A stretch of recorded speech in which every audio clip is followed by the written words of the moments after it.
Sweet. We're recorded. Good evening, everyone. And those of you that showed up, appreciate you. So we're at lesson 4. This is the most difficult lesson. And I'm not just saying that. It's conceptually the most difficult lesson because from here, we've been writing scripts that start up top and go top to bottom, or they go start at the top, hit a loop, complete something, then go to the bottom. Here, we're actually going to write functions that we define and then call on them. So, and you could define functions. Primarily, you want to set up your code to where your functions are in one area or multiple different files and import them and then use them accordingly underneath a main function. That's the best practice. I'll discuss that too. But all in all, it's not too much new. Conceptually it is. And you'll see that you've been using functions all along, right? So what does that mean?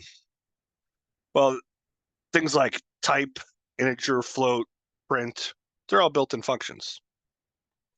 They're pretty quick. I mean, could you write another print function, a custom function to take your standard input and output and make it generate on the screen, standard I/O? Sure.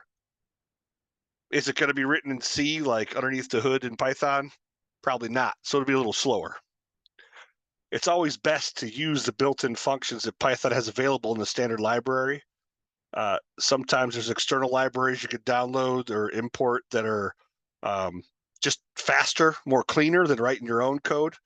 Code that's been vetted, open source for 10 years and cleaned up and polished and really quick.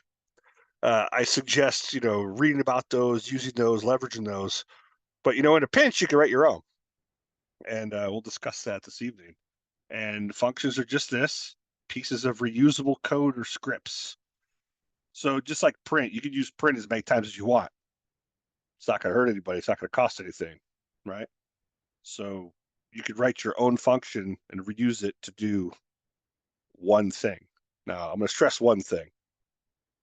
It's best practice to write a function to do one thing and one thing well, and then return something to you, either an error, the output, or something null, maybe. And you'll see why, right? That's my segue to functions. But you've used tons of them before. I'm going to just cut and paste these over here. And this is, we zoom in. Let me make this a little bigger. Options. Let's go 16 is good.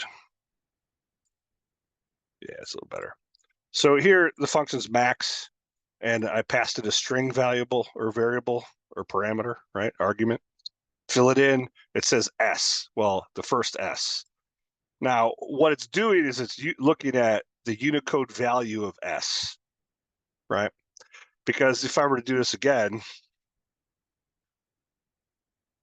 and do a capital S, the little s still has the value, right?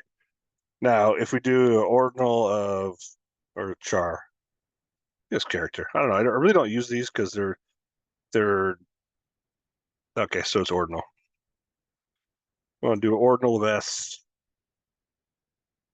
Yeah, see, that's 83. And then when I do lowercase s as 115.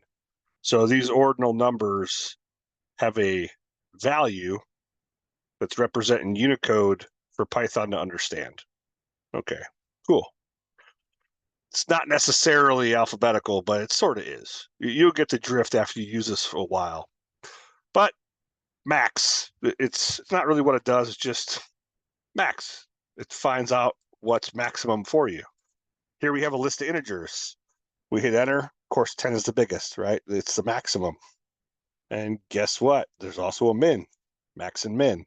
These are super helpful, and the space is min. If you do ordinal on a space, I believe it's 23 or 32. Yeah, it's 32. So all these have a higher number than 32. So what does that tell you? Special characters have lower numbers.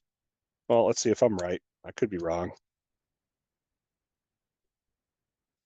64. See, I'm wrong. But you'll see patterns and numbers of what's a special character, what are lowercase, and what are capital, right? And once again, we'll do min on integers. You can do min on floats and stuff too. And here you have 4, of course, is the smallest, not just because it's the last one. You can really mess this up, and we'll put 1 right here. And of course, 1 has the lowest integer value. Cool. Now, length is a pretty handy function, especially for cybersecurity enthusiasts. You could say if you don't know the length of a hash of a file, or what type of hash it is, MD5, SHA-1, SHA-384, SHA-256.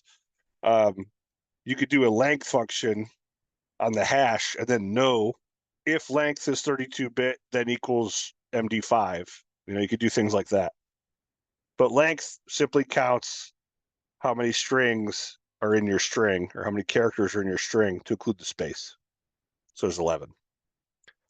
And length on a list will give you how many objects are in your list. And I say objects because a list could be a combination of different types of objects.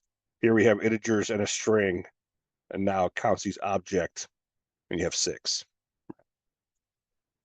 So that's some new fun functions, min, max, length.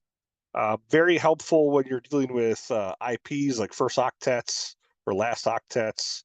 Very helpful when you're dealing with length of usernames or length of computer names. If you have a list of computer names, you could check to see if they're all the length of 10. And if not, have it send an error saying this host name doesn't fit the standard or something like that. You can do all kinds of cool stuff. Just with the for loop.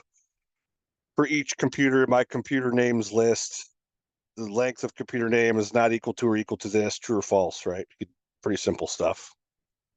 Now, when you define your own functions, use the keyword of def. Keywords are orange. Then you follow it with a function name that you give it that follows the same type of standards as a variable. Don't want to start with a keyword. Don't want to call it an integer. Don't want to put a space. Don't want to use any special characters, right? Pretty much it. It's best to name it something that it does or that it performs. You'll see online X and Y, define X and Y. That's really not helpful.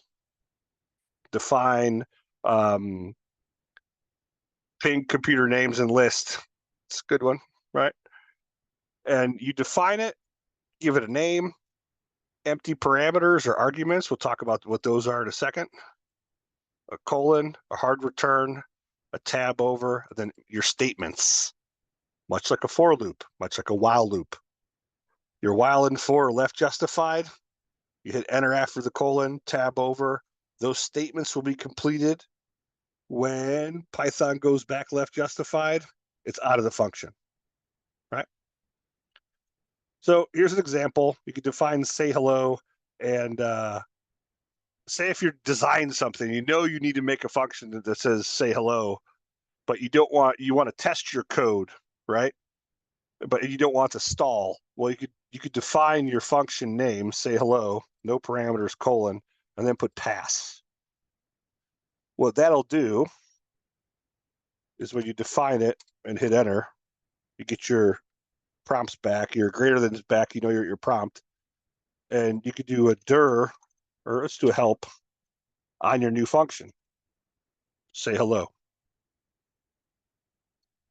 Now, say hello is not defined. Well, you see what I did there? All caps. It's exactly like your variables.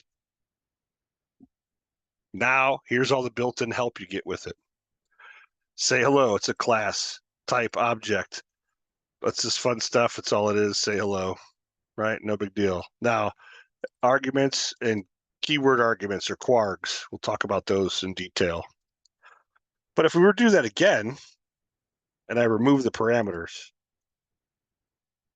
like the open close parens right there, you'll see that you just get, it's a function, it's in your double underscore main double underscore, so it's available in this memory space.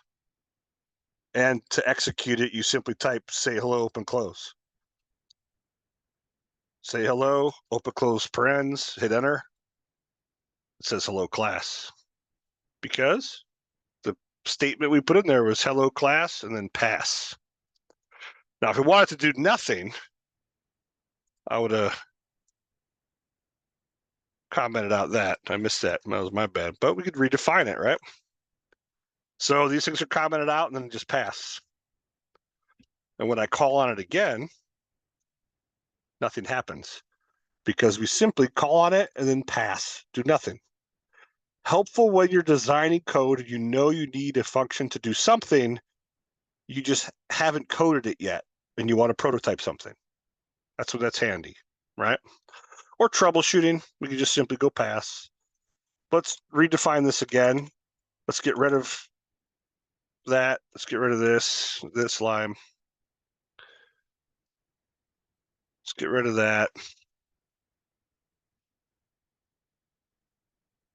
Let's do that. Give it a. Now, we gave it a document string, triple quotes, right? So now when I do help on say hello, we get our document string. So this is how you write the help files or document strings for your function. You define your function, define say hello, open close arguments, colon, triple quotes. You can go multiple lines here and then follow with a triple quote at the end.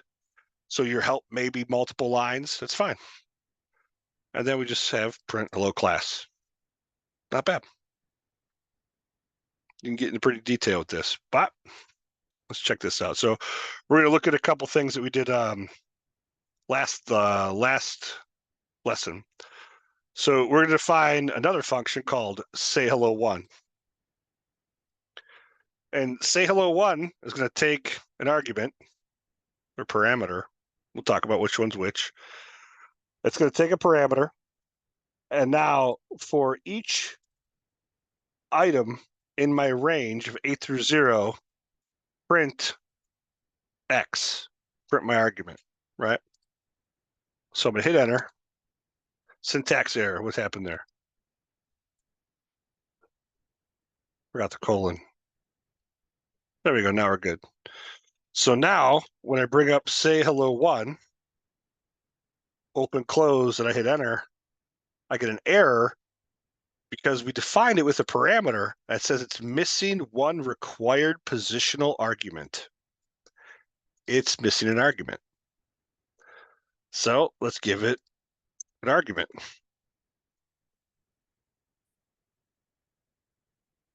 Oh, what happened? What happened there? Say hello one, Tim, for Y in range for X. What's going on? Nothing's going on. Nothing's happening. What's up? 8 to 0. Started at 8, stopped it at 0. I didn't give it, it's counting forward, so it's already at 0. So now you have to tell the count negative.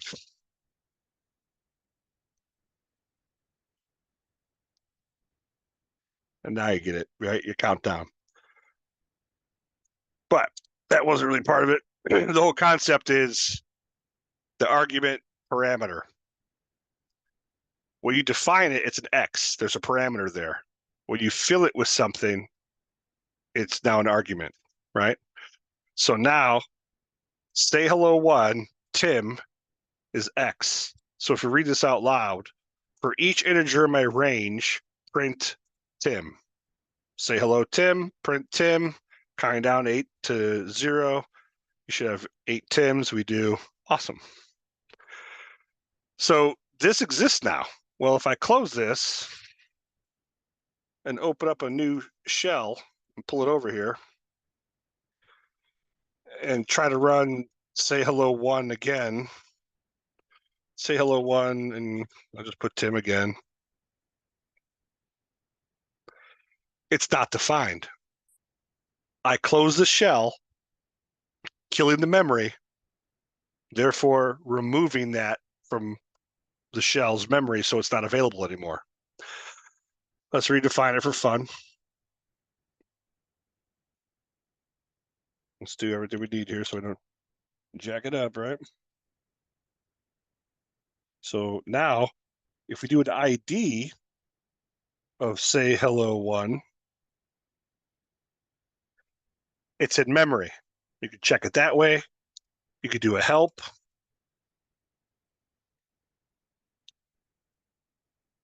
Here we go again. You can also do a type of say hello one. See, it's a function. So those three things tell us it's available and ready to use in the shell or in memory. Awesome. So you can also define some, and this is just pass. Like I mentioned earlier, it won't do anything. Literally, if we define this, if I put it in memory, and then call on some math, nothing happens because all we did was literally say pass. So you can call on it, you can execute it, it's in memory, but all we're going to do is just nothing, pass. It's kind of like playing Uno and you get a pass card, right? So now we can have some fun stuff here. We can start passing it while creating defined lyrics. Okay, so this is a fun way of reprinting a string. Print lyrics, we're going to define it with two print strings. So now print lyrics is in memory.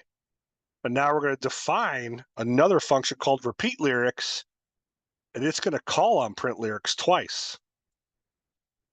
Okay, so the lesson is here is, as long as you define functions prior to calling on them, and you do it in global space, they're available to other functions. So now you could pass functions to do something. That's kind of cool, right? So now if we call it repeat lyrics, we should get 4 lines printed. And we do. Cool, right? Kind of handy. Now, we've been talking about flow of execution, order of scripts. Up till now, we've been working top to bottom of your script and exiting. Top to a loop, completing that loop, exiting. Now we could define functions all over the place and then call on them in a main function. It necessarily doesn't flow top to bottom anymore. It just has to be loaded in memory prior to calling. But there's good practices. There's best practices, right? Define all your functions in one section if it's a small script. Define functions that are similar together or in another Python file, a module you could import from. You could do all kinds of cool stuff, right? Let's see, there's some built-in functions. They require some arguments. Range could take 3 arguments, right? And this is where we go to a parameter where we say, literally we define a function the function is called print twice. And it'll take a phrase. Well, the phrase could be anything we want. We could say print twice, print underscore twice. And now this is a test phrase. So that's cool. Now we could do a var1 equals test, test, test. And now we could say print underscore twice var1. Now we get test, test, test, test, test, test. So now I can slowly start to see how cool this can be. And here's print twice, spam times 4.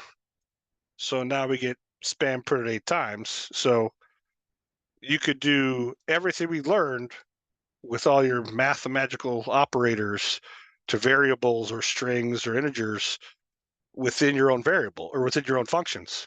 Super helpful. So here we say print twice, just the max of spam. Well, in this case, it's P.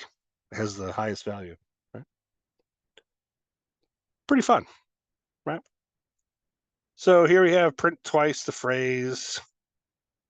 We already have that in memory. And we have status equals, this is a test. And now we could say print twice status.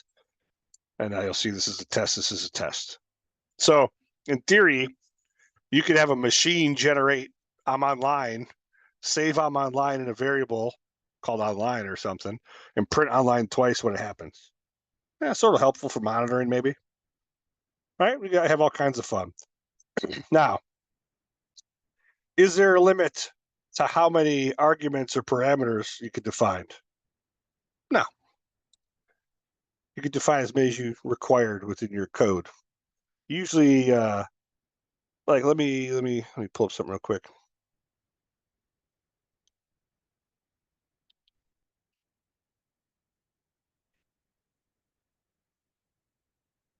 So things like netstat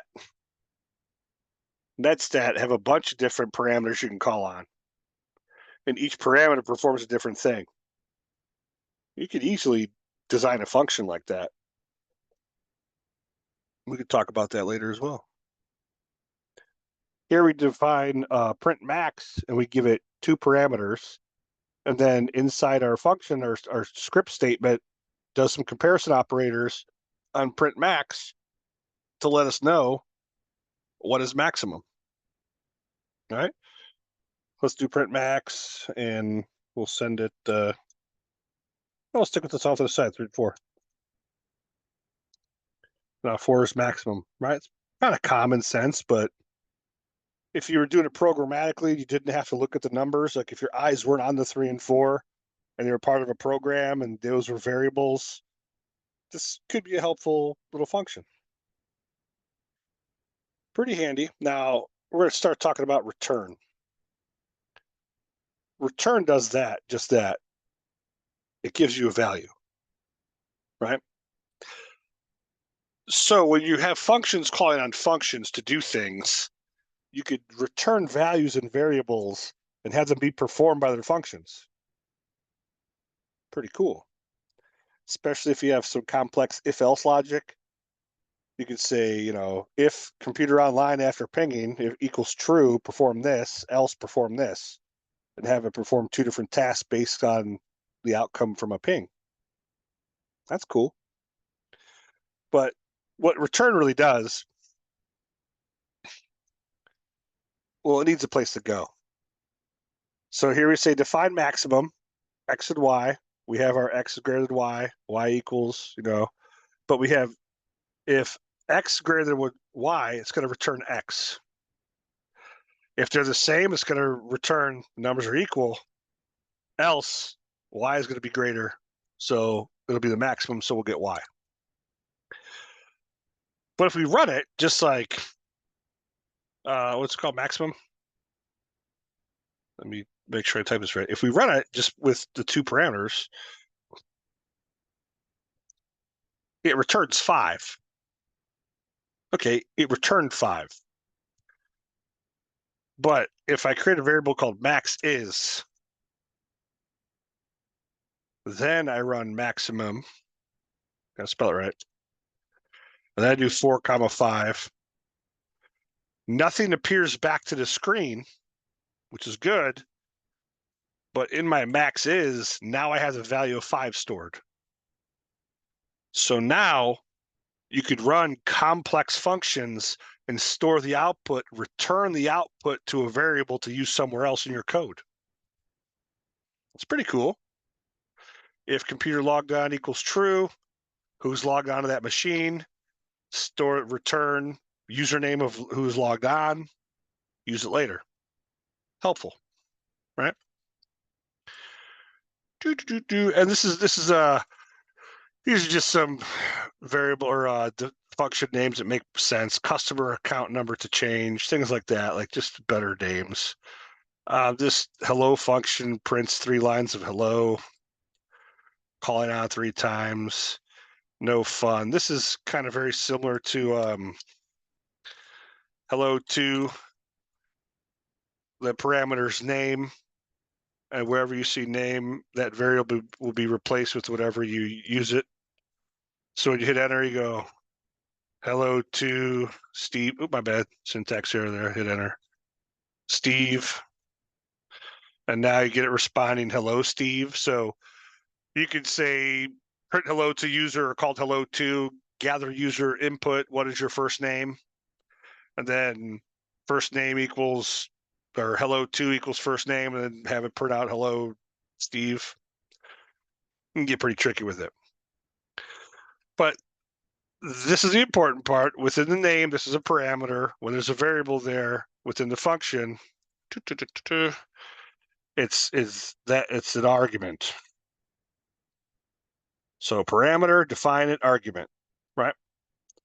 It's stored when a function is called. That's about it. Now, when you start defining more and more functions, you can get pretty tricky with it when you sit down and design your code before you move forward, right? What can't Python do out of the box? I may need a custom function. Can I get the code to work first, and then I'll turn it into a custom function? That's usually the beginning of how folks code. A lot of folks just jump right into it and start scripted functions, and it fails because they never tested the code just straight out, right? So here you have a function takes 3 parameters, and then it prints them back out, but backwards. All right, no big deal, right? Let's define it. This is just an example of a multi-parameter, multi-argument, right? And you see that it just reutilized or moved something. Sometimes you're going to be pulling in data from a database or a separate source or an API. You're going to have data dumped on you. And sometimes you just need to do a quick reversal. Hey, sometimes I just need to move this object and this object is wrong and come from the data. I'll just run through my function. I'm done. Have it return it into a new variable. You're good to go, right? Let's see. We already did this fun one. Yeah, we kind of already ran through these. I'm not really going to go back into these because it just takes 2 variables. And okay, so there's one thing I like in here. So variable 1 is a local variable to print max. Function 1 knows nothing of variable 1. That makes sense? It knows nothing of variable 1 because variable 1 only belongs in the script statement for print max. Well, if you did global var3, now var3 is out here, right? Or if you just decided that var3 equals 7, now var3 is a global space. Global meaning it's not defined in a script statement underneath an individual function. So this one prints var2, but var2's down here. So print max will say 3, 4.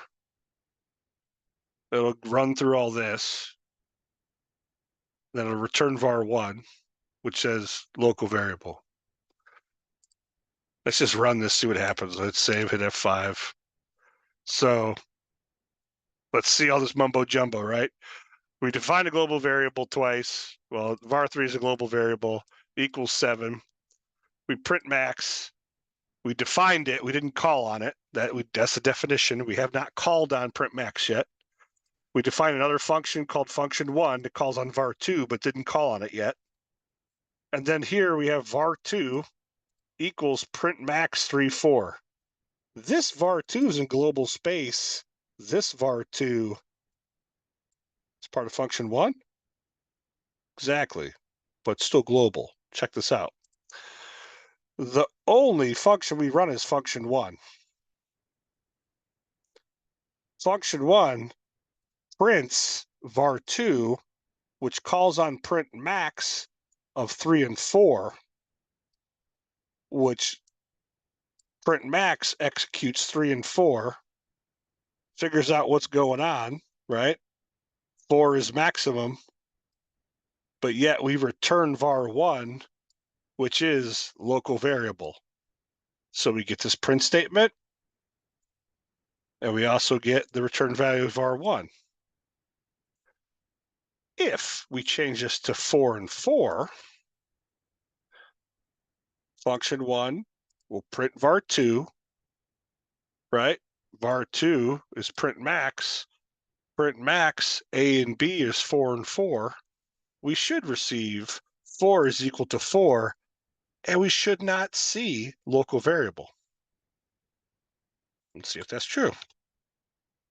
Up, return none.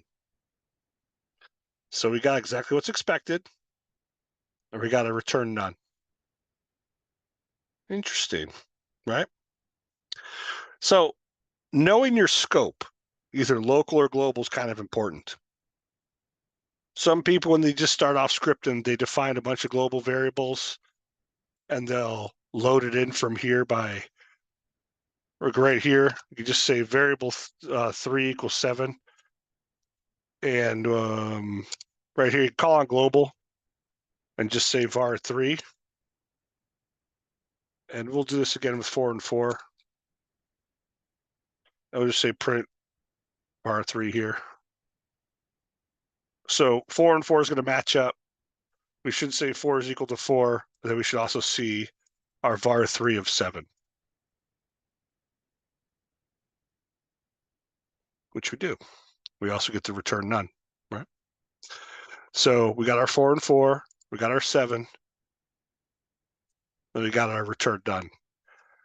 This is an example of local and global variables and how you can call on global variables from the global scope, right? So this guy is sitting in global. We say, hey, now watch this. What if I said,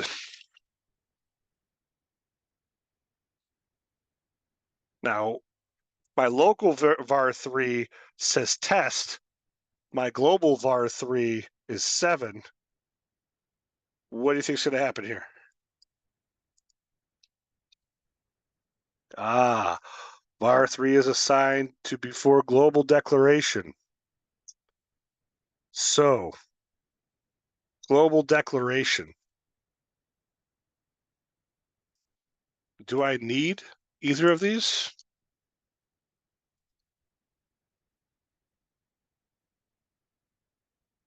So, if the variable only exists in global scope, I can, and if it's used in consecutive order or some kind of order where you're not returning a different var3, you can call on it and it'll access it and give you the 7, no problem.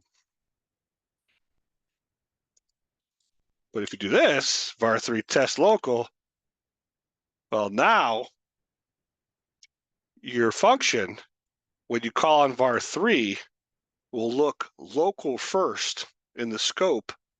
And here we have a variable 3 defined as test, and that's what we get in the output. But what if I did this?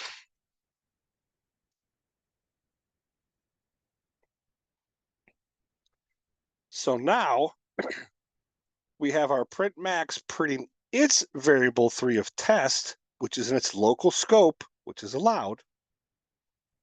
And then at the end of the script, we print our global var3, which is 7, and we get them both. You can have multiple variables with the same name. That is bad practice, but we just proved that you could, one in global, one in local scope. Well, if you add another var3 to function 1 and give another value, that's local to function 1, so you can have as many as you want with the same name. It's bad practice. This is why we name variables names that matter, right? X and Y, it's easy to get confused. var 1, 2, and 3 is easy to get confused. But this just shows you global scope, local scope, calling on global, putting in your local. Cool stuff. I just have a quick question. Is there like a Yeah. time where it would be useful to use both, like the local and the global? I use them all the time. I just never name them the same thing. Like, you'll know as you design your code, like this may say today's date. It might be 7, right? And this may be today's date, right? But it could be like the name, Saturday or something. So it's basically they have the same name, but they're really just two different variables, basically. Well, right here, we could add a print ID of var3, right? And I'll take this same exact line and I'll print var3 down here. Maybe not.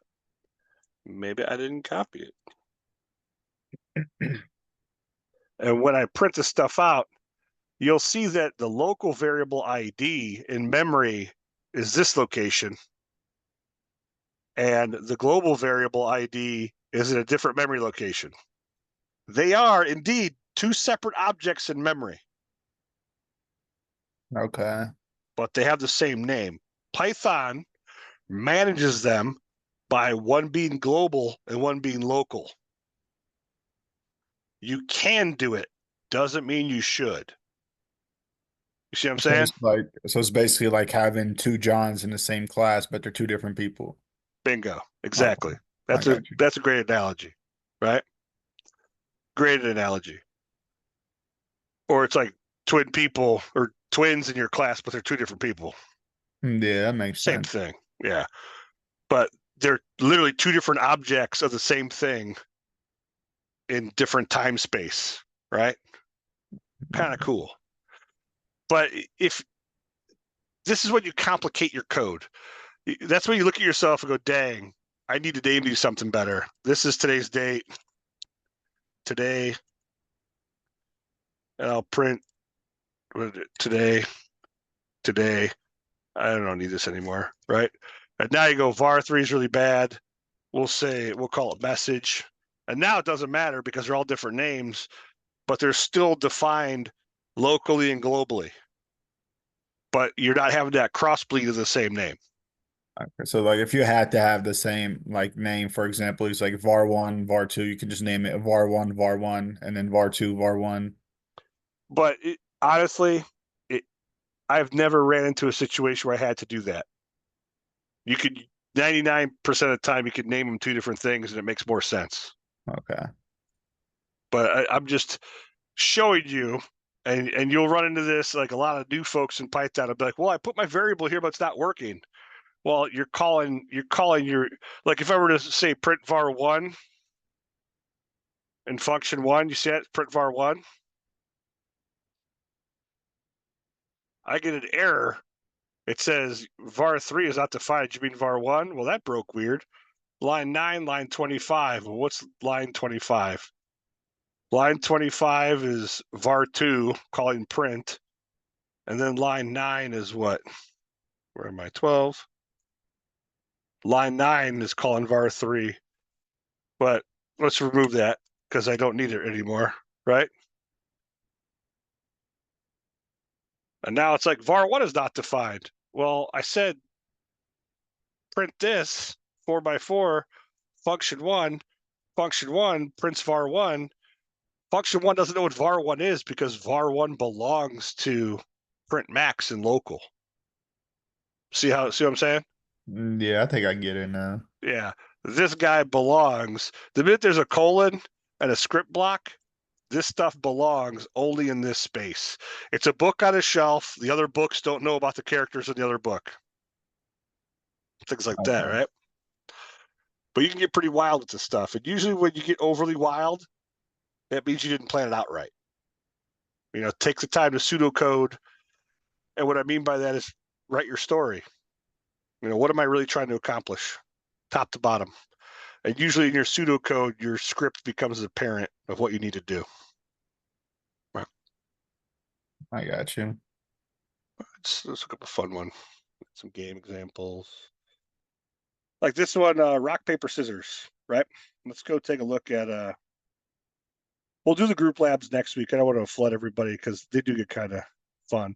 One's a math quiz, the other one's a number generator. Not too bad. We'll do those next week. But if you look at the lab, it's rock, paper, scissors. Read the directions, read them close. Well, rock, paper, scissors sounds easy, right? Well, think about it in real life. What do you first do? You ask someone if you want to play rock, paper, scissors. So, do you want to play? Yes or no? If no, game over. If yes, Cool. What's your choice? 1, 2, 3, shoot. Right? Well, if I do scissors and you do scissors, that's a tie. Tie. Do you want to play again? Yes. 1, 2, 3, shoot. You do paper, I do scissors. I win, you lose. Do you want to play again? Yes. Shoot. 1, 2, 3. You do rock, I do scissors. I lose. Do you want to play again? No. Thanks for playing. 1 tie, 1 computer, 1 win by you. Have a good day. That is realistic, right? Having that ability of saying not right now or no thanks or no in the beginning, most people miss because they don't walk through the code out loud. They don't look at it in reality. They only code it off the top of their head on a piece of paper. Like the other day in class, I had everybody code a gas station pump, a gas pump. Cool. Well, what's the first thing about a gas pump? Do you need gas? No, I'm not stopping then. Don't even need it. You see what I'm saying? Yeah, so it's like going up to somebody and just saying rock, paper, scissors without asking them to play. Okay, I see what you mean. Or enter your height. Why am I entering my height? That's reminiscent from lesson three's roller coaster or amusement park. You know how many scripts I got that I just started said enter your height? Why? No. I just broke your whole script. Why? Because your logic was bad. You literally didn't give me that I'm at an amusement park, that you need my height to tell me how much my ticket's going to cost. You broke it. I didn't. See what I'm saying? You Yeah, have I see what to you're saying. write the story for the user, lead them in. There's no such thing as bad code. There's just thing as users not understanding your code. Well, then there's bad code, which is you didn't tell the user how to use your code. So it's like a conversational matter. Bingo.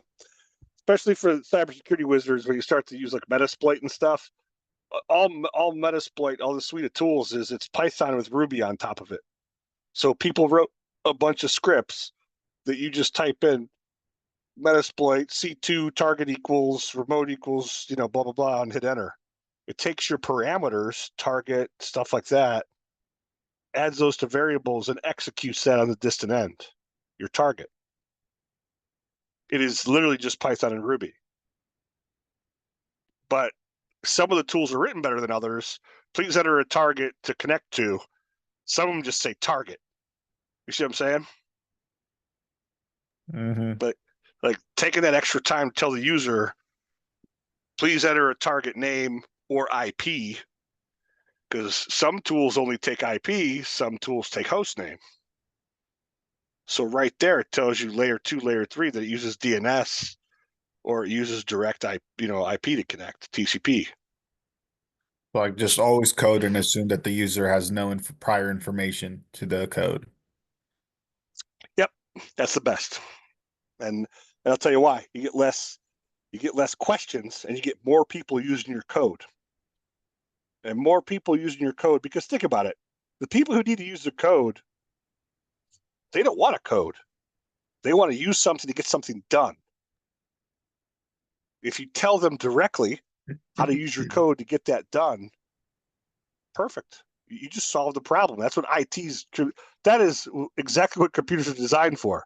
Solving small problems a lot at the same time, repeatedly. Right? Mm-hmm. But we lost this ability over time to declare what we really need from the user.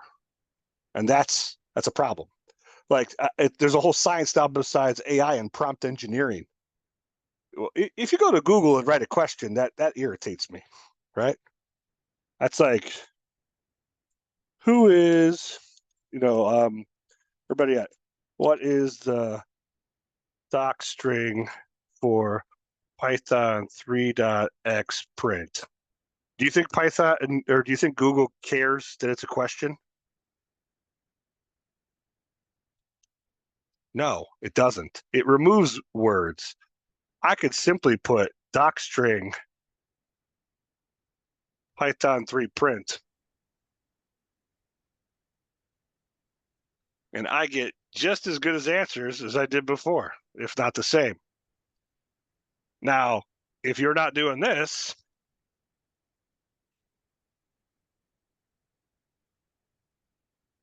now I'm saying go to python.org and give me things that are docstring.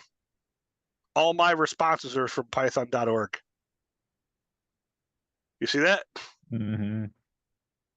Like Google's right there to guide the user to be a more efficient searcher, but no one does. So if you remove this, now I'm getting all sponsors, Stack Overflow, Geeks for Geeks, a couple, Data Camp. Now I'm getting people who paid to be here. You see what I mean? Yeah. And if you don't know how to use a search engine right, then you're just getting literally the same top 10 or top 100 responses everybody does because no one uses it correctly. It's the same as AI. A lot of times you get the same answer. If you ask it the same exact thing and the same exact prompt and the same exact methodology, yep. But very few people are beginning their prompts with, hey, pretend you're an intermediate Python 3.13 user. And you see what I'm saying? Like you give it a persona, and then you fill your prompt out like perfectly, and then it'll write code to that level. That's a bit more realistic, right? It may use a for loop instead of enumerate. It may use two lists instead of a dictionary. It'll code to the levels of understanding, usually by what is that? I think it's learnpython.org or something. Yeah, Python Institute. So Python Institute has levels of certification for Python: associate, professional, professional 2, which are like entry, intermediate, and expert. You know what I mean? So you could literally write a prompt that says, "Hey, according to Python Institute PC PP1, can you please write me a script that is just to this level, and it'll do its best to do it." You know, like the more descriptive you are, the better it is. You know, Mm-hmm. but functions. The big thing about functions is that they're repeatable code. Let's see if I have something here that makes sense. I could show you. Of course, I removed that. I removed that too. I have to look for something fun.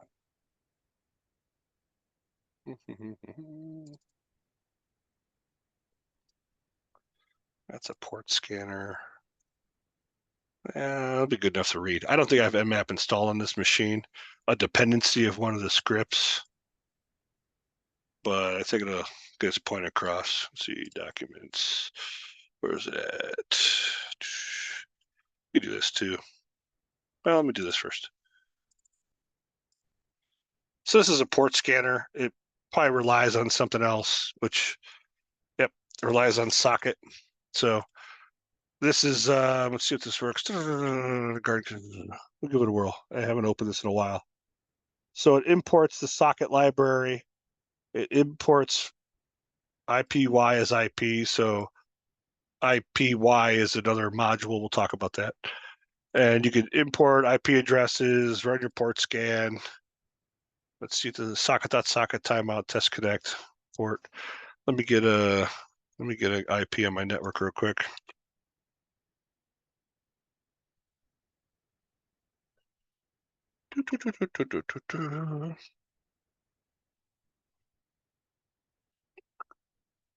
Yeah, we'll do that. We'll do the gateway.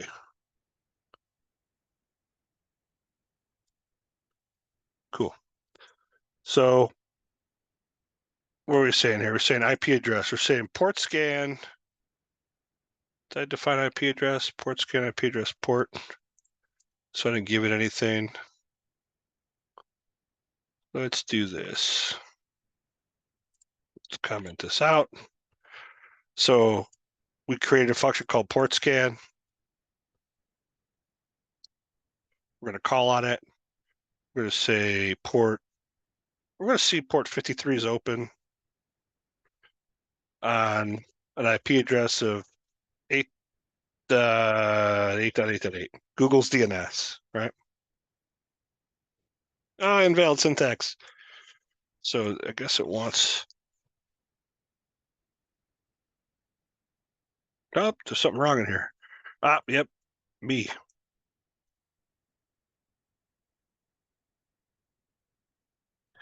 So module IPY not found. So I don't have that installed, right? Let me take a quick look. I have to close out all this stuff, but if you do pip install IPY, I'm actually run out to the internet now to look for this, and I may have another dependency missing and it won't load because usually I don't load everything on this machine. I just fry it every other class. It's collecting it, set it up, prepare to download. Boom, boom, boom. Looks like it's done. Looks like it did it for 3.9. I have a couple different versions of Python installed on here. So you're using pip before, however, it's not available. Successfully installed IPY. Now, here's the deal. I can run this again. Still can't find IPY. I already started Python. To make a new module available to it, I'd have to close down Python or exit all the processes. Right? Even the Make ones sure that aren't related.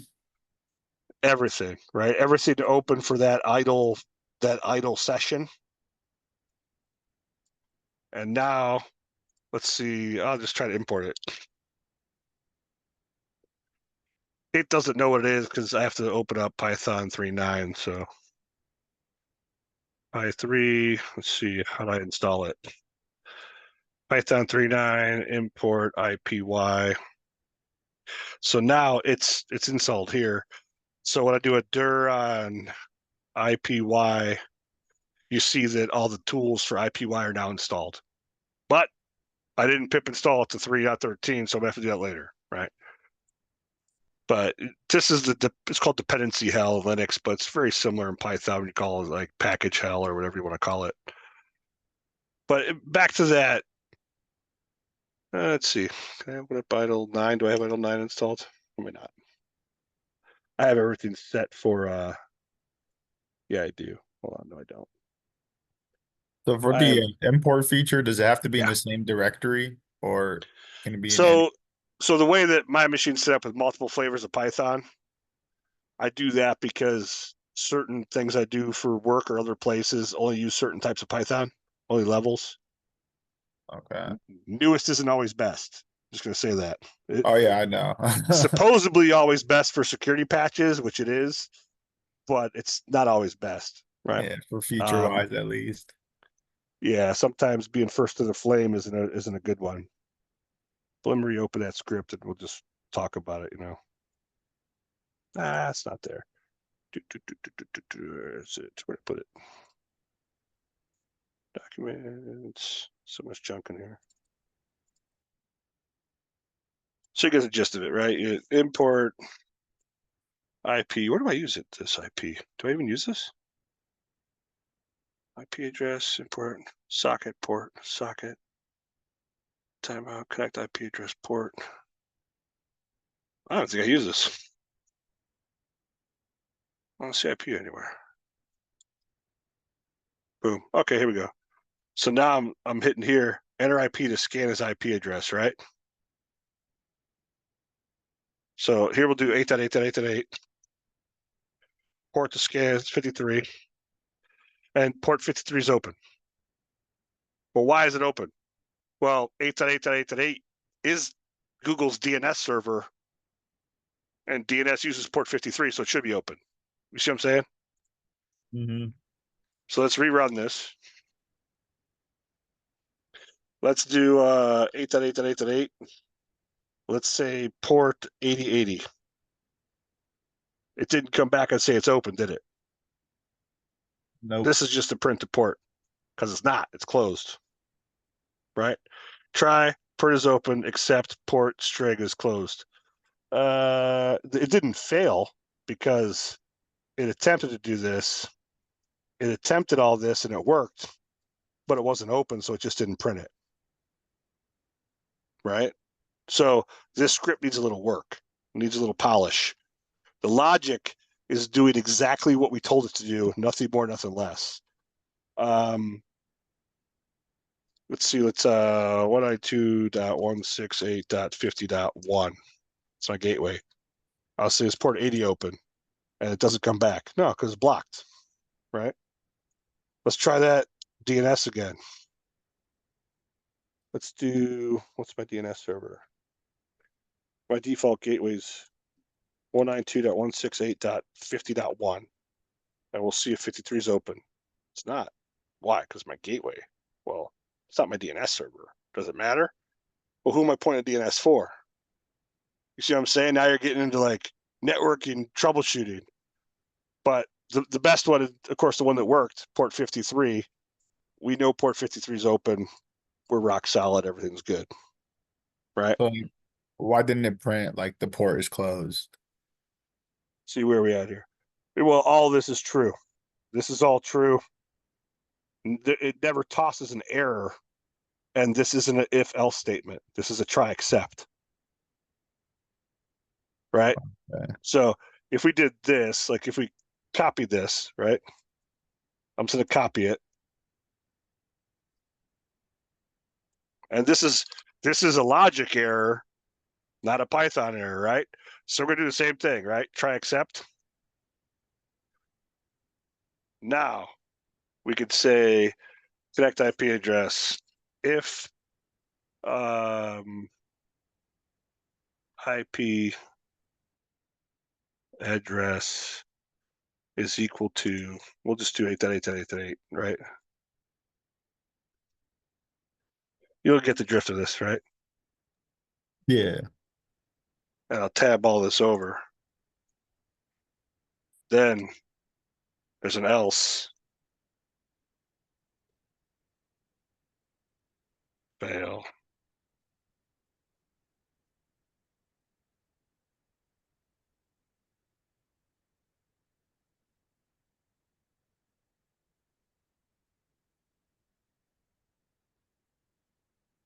And now, oh, what did I do here?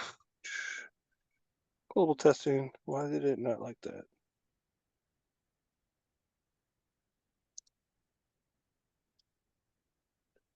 Doesn't like it. So what I'll do here is I'll just trash this.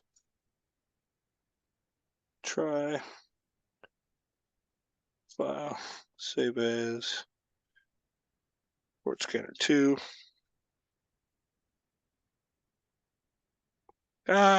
Forgot my colon.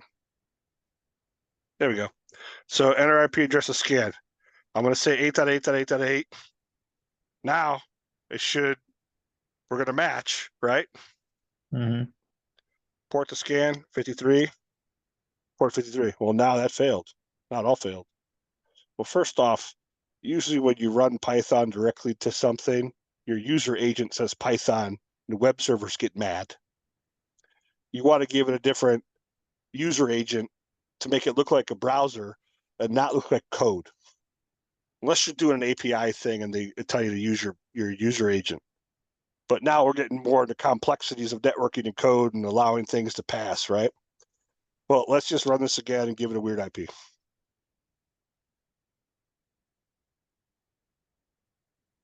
Well, what happened? Did it even do this? Did it even get this far?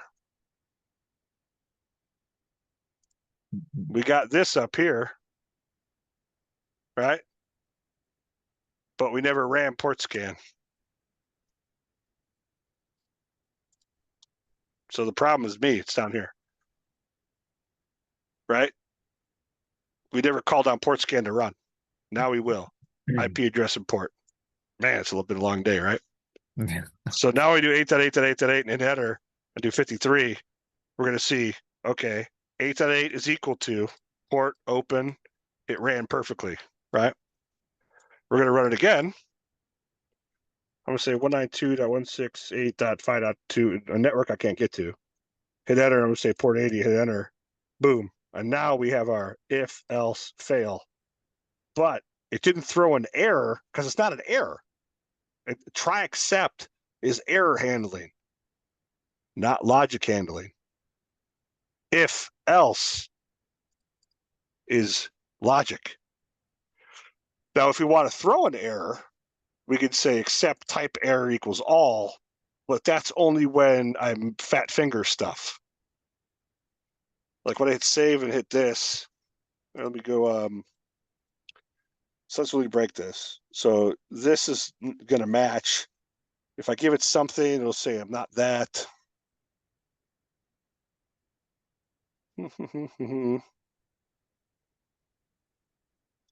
Let's try this.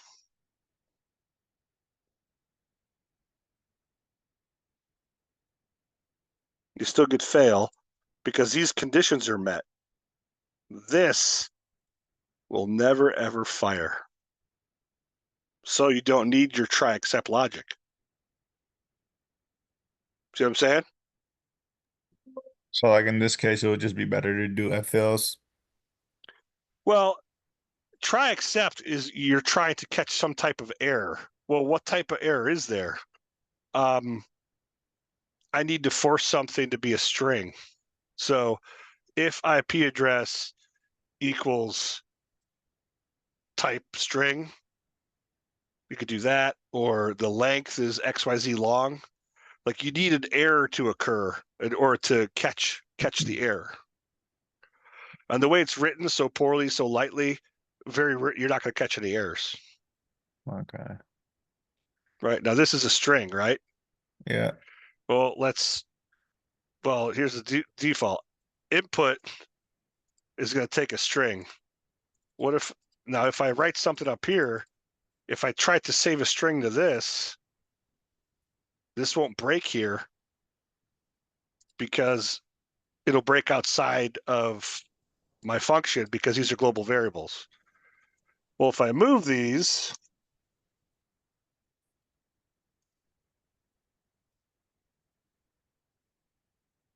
to local variables and I say, give me a port to scan and I need a string, and now I get this name port is not defined. Well, I need to define it because I'm calling on it. So now I'm in a logical flow break. So you're calling on it before you define it. Bingo. So now, okay, these have to be global. You see where I'm saying? And Yeah. this is Python's way of guiding you to design your code correctly. It's not, don't look at it. This is called a traceback, not an error, right? This is a name error. But this traceback is telling you, hey man, port is not defined. Like maybe you should define an external. So it's guiding you to proper behavior of script writing. Kind of cool, right? Yeah, I've seen long codes where they'll just define the variable at the very beginning of the code and then just code everything else at the very end. Yeah. Now, the thing about this I don't like is there's no main define main, open close parentheses. Then under main, I would have this. Now, nothing's going to run. If I save this and hit F5, I'll get my 2 questions, but nothing else, right? I just get that. But it never ran this section because I never called on main yet, which this is the correct way to do it, by the way. If double underscore name is equal to double underscore main, double underscore, then run my main. So what happens, this gets imported. I gather this information. I define this in memory. I define this in memory. I check to make sure the name of my code, port scanner 2, is available in the main memory of Python. If this is true, then I run my code. This little check right here is designed to save you from yourself. How many people do you think create a script called script 1? Probably thousands, right? Yeah. What if script 1 is running on a server and you create another script 1 and run it on a server? What's going to happen? Probably gonna not work or crash. Hopefully nothing. In theory, they should just run fine, unless there's a memory leak or the version of Python is old and it already sees the variables in script one not match any of yours. So now, not only do you kill your script, you also kill the one that's already running. And now that server needs to be rebooted because you jacked it all up. You see what I'm saying? Mhm. This little tiny check saves you from that. Once in 27 years have I seen this save my life. And I was like, whoa, that's amazing. But that one time was pretty important. It was on a server that was helping run the Chicago Stock Exchange. And, and I didn't crash anything that day. So that check was worth it. That's a good day. Yeah, yeah. And I was really young and I was like, whoa, it was pretty wild. But that was an older version of Python. There's a lot of arguments that this doesn't need to exist anymore. It's still best practice.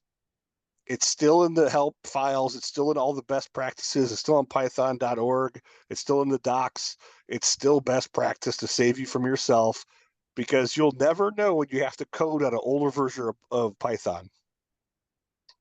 Should you? No, it's bad practice. You should be on the sort of the newest stuff. But how many banks update their software to like have their core underneath programming languages get updated? Probably very few. And tech refreshes are slow, 3 to 5 years. So just that's why things are still vulnerable, right? That's a different problem. So like planning ahead is always better. Redundancy is key. Exactly.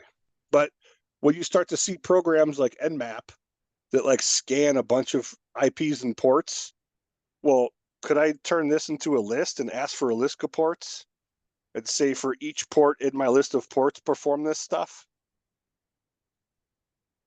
Could I do a loop for ports that for this IP for each port in my list of ports, see if it's connection? Yeah, you just built yourself a poor person's port scanner. You see what I'm saying? Mhm. So you can write your own port scanner. I mean, this is a real shoddy one. It needs it needs a little bit of polish, not much. But my point is, this is an awesome function because it's not built into Python. You literally just built yourself a port scanner. You have your global variables. You have your local ones. Well, these are methods. And then this is carved up pretty good. Define, run. You're in solid space here. It's not bad. You import socket. Socket basically is a network module. I guess I could just do dir here that allows you to create connections to one or multiple machines. Oh, dir on dir. Man, I'm tired, ladies and gentlemen. Dir on socket, 58 line squeezed. So it knows what Bluetooth is. It knows what all these things are. So you have a lot of methods here. Functions of a class are called methods. So if you want to call on socket.sys, you literally type in socket.sys. Dot method sys. It's a function of the socket class. That's how this operates. That's the naming structure, right? Socket is the class you imported. These are methods. And it just so happens you have a socket.socket. So socket class, load the socket method, and we call on it right here, socket.socket, and we save it as name socket. You can name it as S. So instead of typing socket.socket, you just type S. A little faster, right? Let's prove that. Socket.socket. S equals socket.socket. Cool. Well, I need S. I need this to be an S too.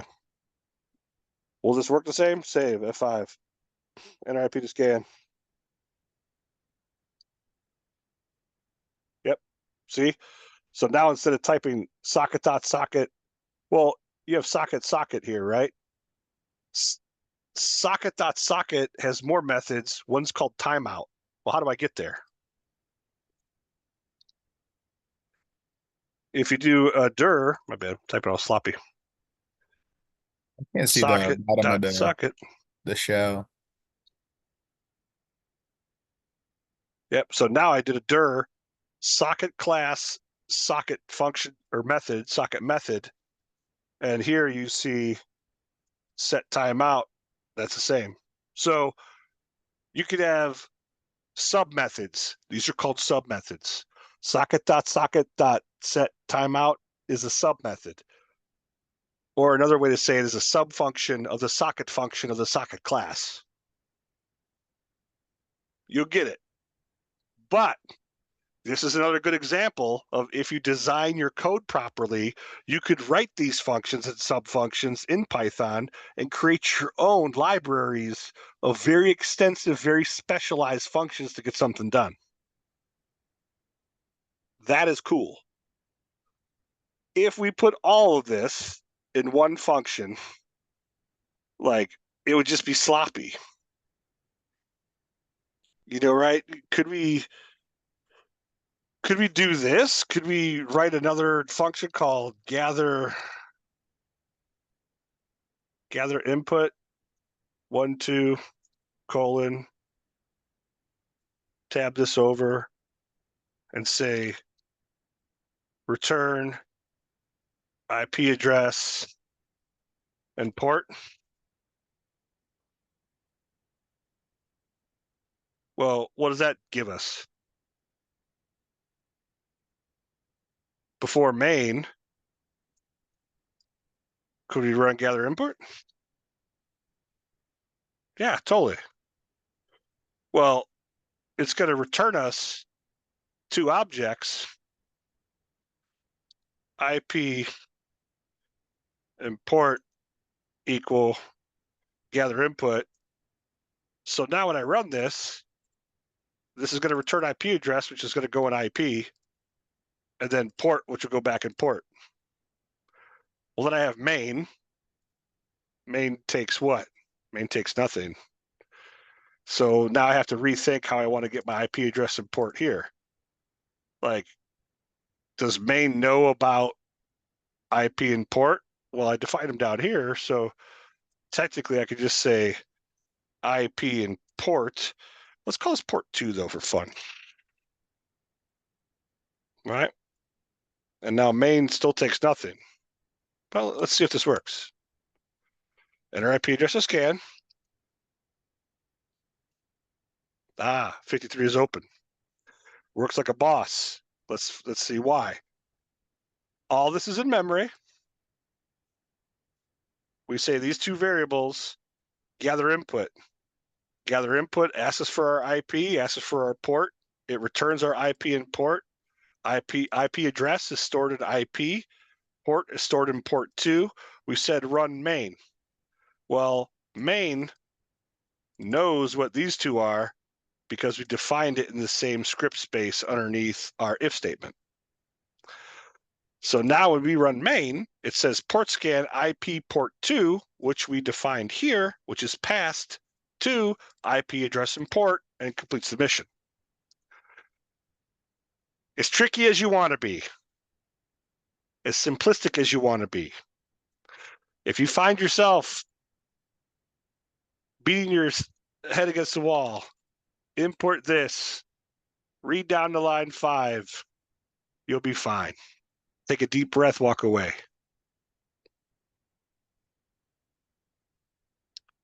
Functions are the most difficult part to grasp.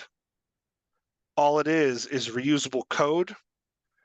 I like gather input. Why?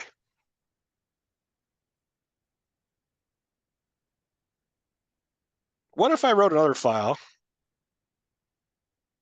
another Python script,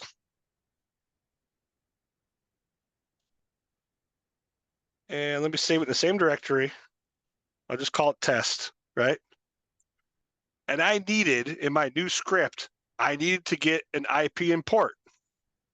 I can say import gather input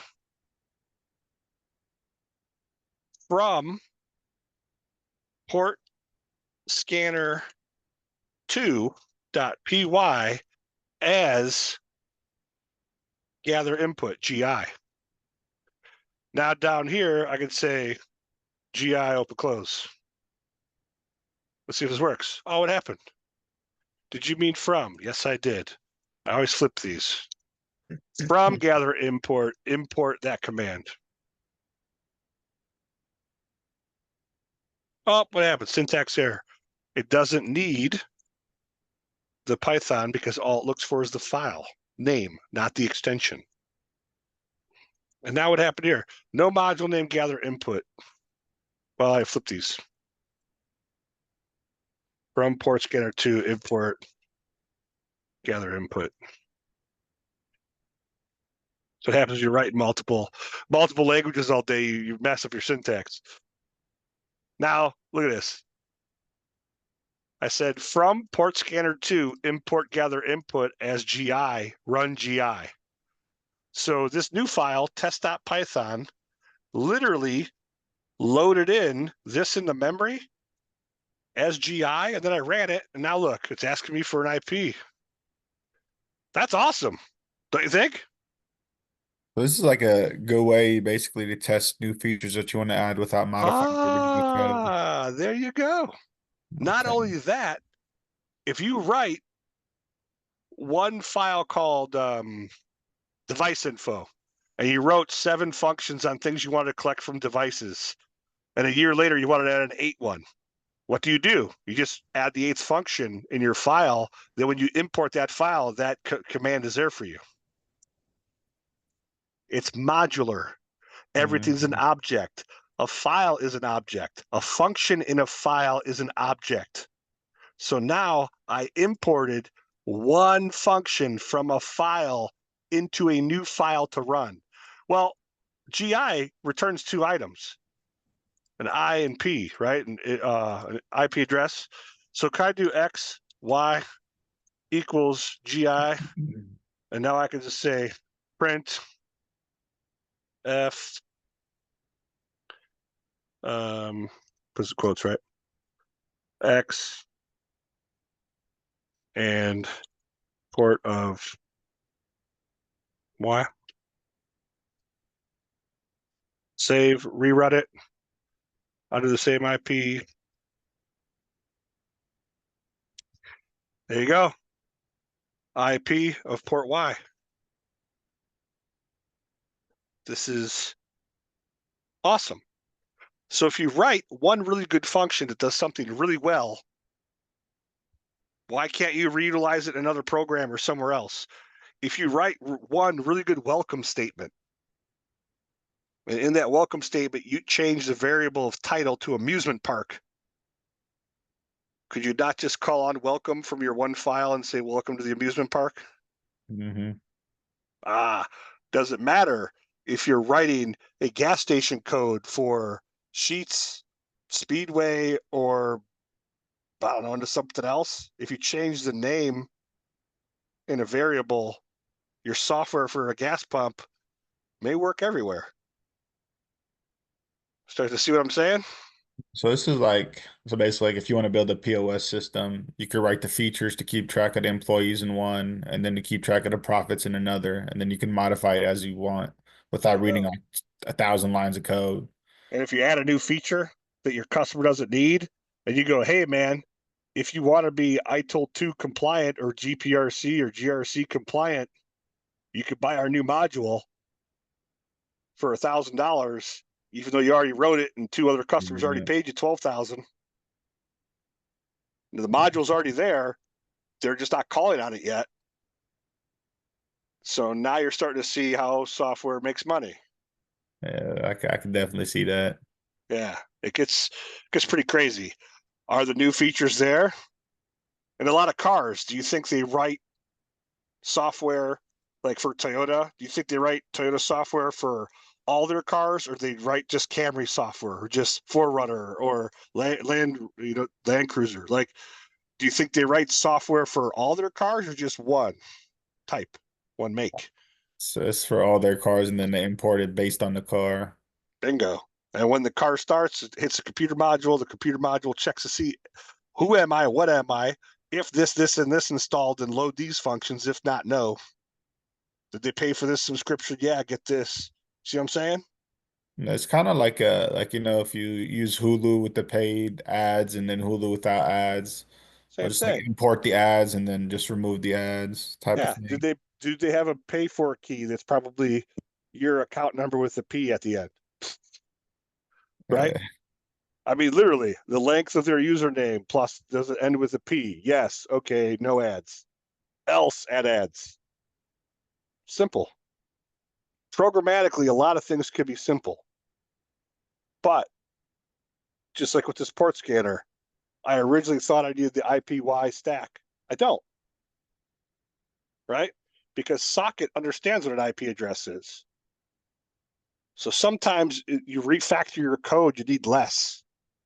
Sometimes you refactor, you need more. But if you design your code, and all tonight we've been horrible design like problems, right? This is next week when we talk about the group labs and the individual lab is where I kind of guide you on how to design code better to complete those missions, right? Like, Optimization, basically.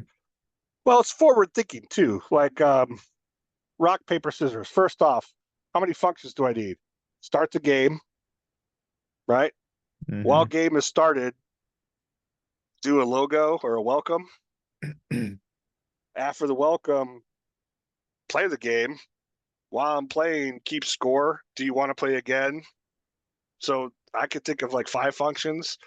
Gather a username, gather user info. So maybe 5, 6 functions that are all going to be under your main function. So your 7th function is main that calls on all your other functions.